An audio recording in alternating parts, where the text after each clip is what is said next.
প্রিয় শিক্ষার্থীরা, অনলাইন ক্লাসে তোমাদের স্বাগত জানাচ্ছি।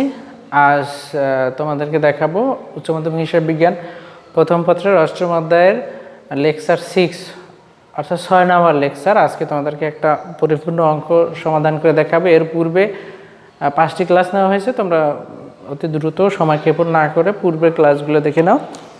আজকে তোমাদের যে একটা সৃজনশীল অঙ্কের সলিউশন করে দেখাবো, সেটা আমি অলরেডি বোর্ডে তুলে দিয়েছি। দেখো, জনাব মনির 2018 সালের 1 জানুয়ারি।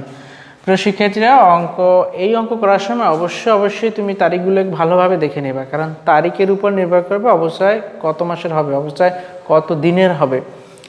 তাই তারিখগুলো একটু ভালো করে দেখে নিতে হবে। যে 2018 সালের 1 জানুয়ারি, তাহলে একেবারে বছরের প্রথম থেকে, তাই না? 50,000 টাকার একটি মেশিন ক্রয় করে। তাই মেশিনের ক্রয় মূল্য হলো 50,000 টাকা। মেশিনের আয়ুষ্কাল 10 বছর। আয়ুষ্কাল শেষে ভগ্নাবশেষ মূল্য হলো 2,000 টাকা। অর্থাৎ এই 50,000 টাকার মেশিনটা 10 বছর ব্যবহার করা যাবে এবং ব্যবহার শেষে এটাকে বিক্রি করে বিক্রয় মূল্য পাওয়া যাবে 2,000 টাকা। তাহলে দেখো, এটা আমি আগে থেকে অনুমান করে নিয়েছি যে এই 50,000 টাকার মেশিনটা 10 বছর ব্যবহার করা যাবে, 10 বছর শেষে 2,000 টাকা বিক্রি করে টাকা পাওয়া যাবে। এটাকে বলে ভগ্নাবশেষ মূল্য। এটা অনুমিত, দুইটাই অনুমান করে নেওয়া হয় প্রথমে। তাহলে শিক্ষার্থীরা দেখো, এই 50,000 টাকার মেশিনটা ব্যবহার উপযোগী করতে গিয়ে আরও আনুষঙ্গিক কিছু খরচ হয়েছে। সেটা কি? পরিবহন খরচ 1,000 টাকা। অর্থাৎ মেশিনটা ক্রয় করে কারখানা পর্যন্ত এনে বসানো পর্যন্ত যে পরিবহন খরচ, সেটা হলো 1,000 টাকা। সংস্থাপন অর্থাৎ বসানোর জন্য হয়েছে 2,500 টাকা। আমদানি শুল্ক অর্থাৎ বিদেশ থেকে দেশে আনার জন্য সরকারকে বাধ্যতামূলক যে টাকা দেওয়া লাগছে, সেটা হলো 500 টাকা। বিমা খরচ 1,000 টাকা। অর্থাৎ যখন জাহাজে আনছি, সেই জাহাজে আনার সময় একটা বিমা করতে হয়েছে, সেটা হলো বিমা খরচ। এখন বিমা হয় দুই ধরনের, একটু জেনে রাখা ভালো। যখন কোনো মেশিন বিদেশ থেকে আনতে গিয়ে জাহাজের যে দুর্ঘটনা বিমা করা হবে, সেটা হবে মেশিনের উপরে খরচ। কিন্তু মেশিনটা ব্যবহার করতে গিয়ে ব্যবহারযোগ্য করে ব্যবহার করার সময় যে বিমা হয়, সেটা হবে অবশ্যই পরিচালন ব্যয়। সেটা কিন্তু মেশিনের উপরে, মেশিনের সাথে অ্যাড হবে না সেই খরচটা, সেটা হবে ব্যবসা পরিচালন ব্যয়। একটু খেয়াল রাখবা যে বিমাটা কখন সংগঠিত হয়েছে, বিমাটা কখন করা হয়েছে। মেশিন আনার সময় যদি হয়, সেটা অবশ্যই মেশিনের মূল্যকে বাড়াই দিবে। যদি ব্যবসায় উৎপাদন করতেছে, কারখানায় মেশিনটা উৎপাদন করতেছে, তখন বিমা হয়, সেটা অবশ্যই পরিচালন ব্যয় মানে কারখানার ব্যয় হবে। তাহলে এই বিমাটা হবে অবশ্যই এই মেশিনের মূল্যকে বাড়াই দিবে, কারণ এই বিমাটা হয়েছে মেশিন আনার সময়। আনুষঙ্গিক অন্যান্য খরচ হয়েছে 1,000 টাকা। প্রিয় শিক্ষার্থীরা, কোনো মেশিন ক্রয় করে ব্যবহার উপযোগী করতে গিয়ে যত খরচ হবে, সব কিন্তু মেশিনের ব্যয়, আলাদা কোনো ব্যয় ধরা যাবে না। যেমন এখানে পরিবহন খরচ হয়েছে 1,000 টাকা, সংস্থাপন ব্যয় হয়েছে 2,500 টাকা, আমদানি শুল্ক 500 টাকা, বিমা খরচ 1,000 টাকা এবং আনুষঙ্গিক আরও 1,000 টাকা। তাহলে এই যে আনুষঙ্গিক এবং পরিবহন, বিমা, আমদানি শুল্ক, সংস্থাপন, এই সবগুলো মিলেই হবে কি মেশিনের মোট ক্রয় মূল্য। যদি তুমি ক্রয় মূল্য ধরো 50,000 টাকা, তাহলে কিন্তু হবে না। যখন এখান আমরা দেখি করণীয়তে অবশ্যই এটা দেওয়া আছে যে মেশিনের মোট মূল্য নির্ণয় করো।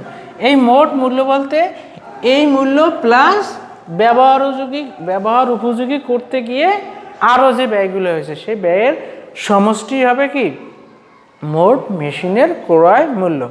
আর ওই ক্রয় মূল্যের উপরেই আমার যাবতীয় হিসাব নিকাশ করতে হবে। অবশ্যই ক্রয় বিক্রয় যাবতীয় যাই হোক না কেন, সমস্ত হিসাবই হবে মোট মূল্যের উপরে। মোট মূল্য বলতে ইনভয়েস বা চালান মূল্য প্লাস আরও আনুষঙ্গিক যে ব্যয়গুলো হয়েছে ব্যবহার উপযোগী করার আগ পর্যন্ত।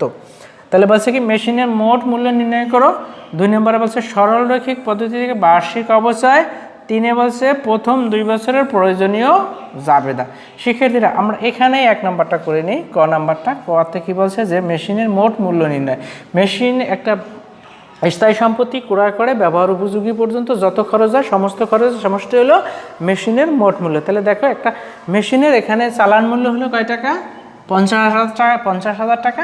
এবং আরও ব্যবহার উপযোগী করতে গিয়ে যত খরচ হয়েছে, কয় আইটেম?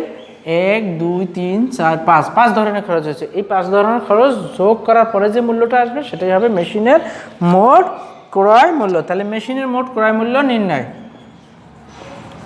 মেশিনের মোট ক্রয় মূল্য নির্ণয়। কীভাবে নির্ণয় করবো দেখো, প্রথমে আমরা দিব, সর্বপ্রথম দিব এই 50,000 টাকা যে চালান মূল্য আছে, এখানে লিখতে পারি চালান মূল্য অথবা ক্রয় মূল্য। ক্রয় মূল্য কত? 50,000 টাকা। আমি বলছি 50,000 টাকা, এর সাথে যোগ হবে এই মেশিনটা ব্যবহার উপযোগী করতে গিয়ে যত খরচ হয়েছে। প্রথম খরচটা কী হয়েছে? যত খরচের ভিতরে পরিবহন খরচ, যোগ পরিবহন খরচ। পরিবহন খরচ 1,000 টাকা। তারপরে কি হয়েছে? সংস্থাপন ব্যয় 2500 টাকা।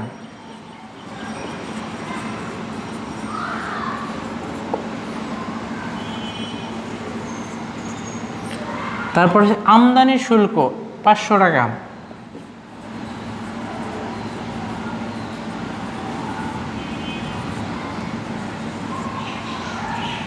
তারপরে আছে বিমা খরচ, বিমা খরচ 1,000 টাকা। এটা মেশিনের মূল্যকে বাড়িয়ে দিবে, এই জন্য এখানে দিতে হবে। আনুষঙ্গিক খরচ,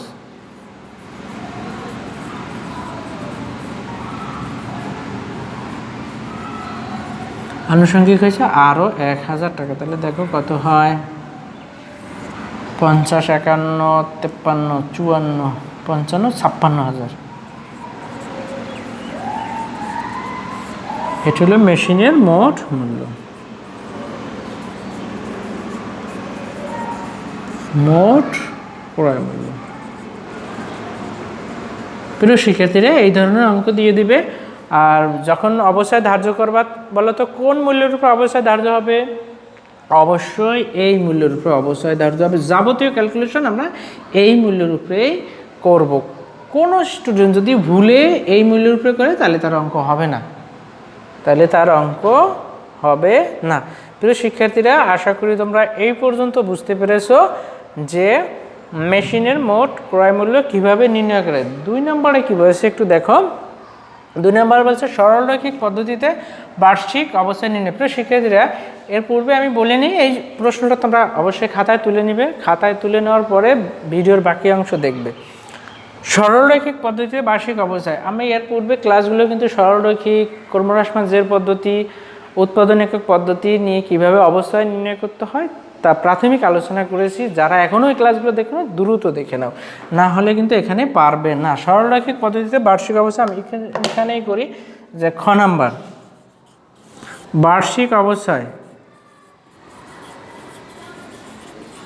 বার্ষিক অবস্থায় এর সূত্র কি মনে আছে? ক্রয় মূল্য, কোনো স্থায়ী সম্পত্তির ক্রয় মূল্য মাইনাস ভগ্ন অবশেষ মূল্য, অর্থাৎ যে মূল্য শেষে পাওয়া যাবে, ভাগ করতে হবে আনুমানিক আয়ুষ্কাল। তাহলে দেখো এখানে ক্রয় মূল্য বলতে কোন মূল্য নিয়ে আসবে? এটা না এটা? অবশ্যই এই মূল্যটা নিয়ে আসবে, কারণ আমি ক্রয় মূল্য বলতে বুঝবো সমস্ত খরচের যোগফল 56,000 টাকা মাইনাস ভগ্নাবশেষ মূল্য 2,000 টাকা। আর আমি বছর 2,000 টাকা, এই যে 2,000 টাকা, ভগ্নাবশেষ মূল্য 2,000 টাকা, আনুমানিক আয়ুষ্কাল 10 বছর। তাহলে কত হয়?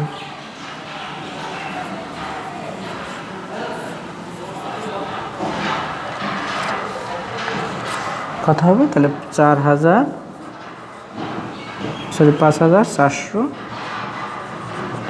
সরলরৈখিক পদ্ধতিতে প্রতি বছর অবসর পরিমাণ হবে 5,400 টাকা। প্রিয় শিক্ষার্থীরা, এটা হলো সরলরৈখিক পদ্ধতি, হলো প্রতি বছর অবসর পরিমাণ সমান। এই মেশিনটা কত বছর ব্যবহার করা যাবে? 10 বছর। 10 বছর, প্রতি বছর তার অবসর হবে 5,400 টাকা করে।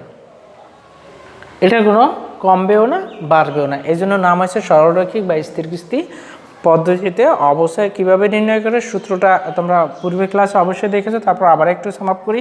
ক্রয় মূল্য মাইনাস ভগ্নাবশেষ মূল্য, ভগ্নাবশেষ মূল্য অবশ্যই প্রশ্ন দেওয়া থাকবে, আনুমানিক ভগ্নাবশেষ এবং ভাগ করতে হবে আনুমানিক আয়ুষ্কাল দিয়ে ভাগ করলে যে মূল্যটা থাকবে যেটা আমরা বের করতে পারবো সেটাই হবে বার্ষিক অবস্থায়। বার্ষিক বলতে বছর শেষের অবস্থায়। প্রিয় শিক্ষার্থীরা তোমরা বলতে পারো স্যার এটাকে পূর্ণ বছরে, হ্যাঁ পূর্ণ বছরে, কারণ মেশিনটা ক্রয় করছে জানুয়ারি মাসে আর হিসাব বছর শেষ হয়েছে ডিসেম্বর, তাহলে পরিপূর্ণ 1 বছরই ব্যবহার হয়েছে। কখনো যদি এখানে তারিখের হেরফের হয় ওইটা দেখে কিন্তু তখন আবার অবস্থায় নির্ণয় করতে হবে। 3 বলছে কি প্রথম 2 বছরের প্রয়োজনীয় জাবেদা। প্রিয় শিক্ষার্থীরা আমার তো জায়গা নেই, এই জন্য আমি মুছে দিব, তোমরা অবশ্যই প্রশ্নটা খাতায় তুলে নিবা।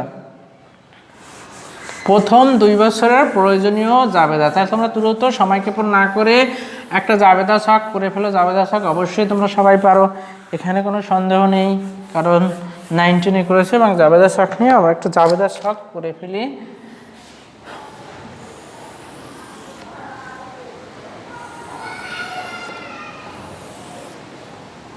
আমি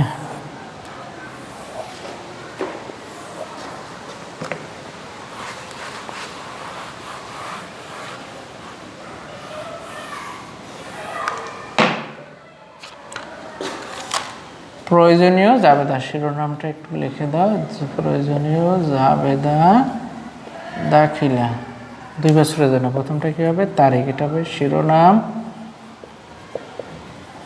ও ব্যাখ্যা, এটা হবে খতিয়ান, পৃষ্ঠাটা ডেবিট টাকা, এটা ক্রেডিট টাকা। সর্বপ্রথম দেখো আমি প্রশ্নটা হাতে নিয়ে তোমরা অবশ্যই তুলে ফেলছো। সর্বপ্রথম মেশিন ক্রয় করছে, তাই না? মেশিন ক্রয় করেছে,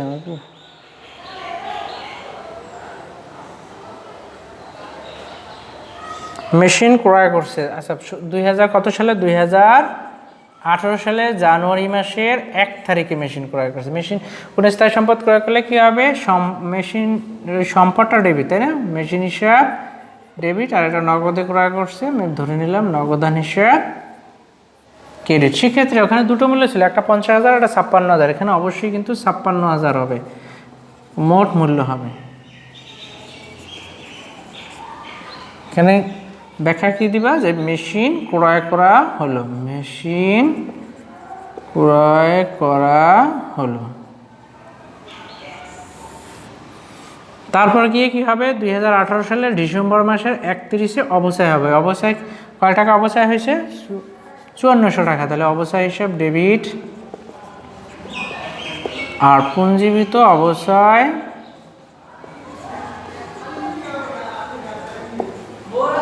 ক্রেডিট 5400 টাকা। এখানে কি লিখবা, ব্যাখ্যা অবস্থায় ধার্য করা, অবস্থায় ধার্য করা হলো। ওকে, 31শে ডিসেম্বর। এখন এই অবস্থায়কে আমি কোথায় নিব, আয় বিবরণীতে স্থানান্তর করব। তাহলে আয় বিবরণী ডেবিট,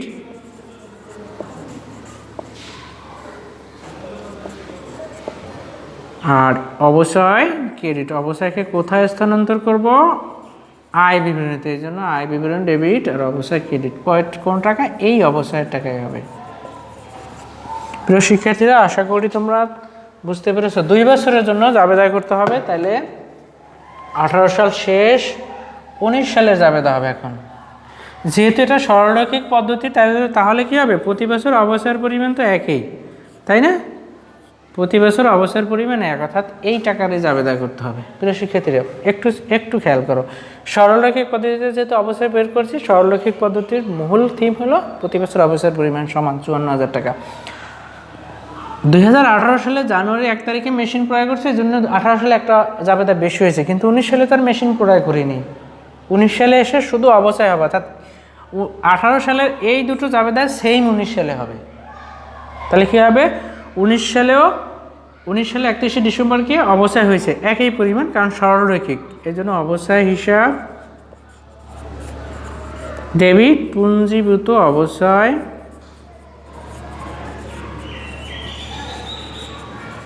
ক্রেডিট, এই 5400 টাকায়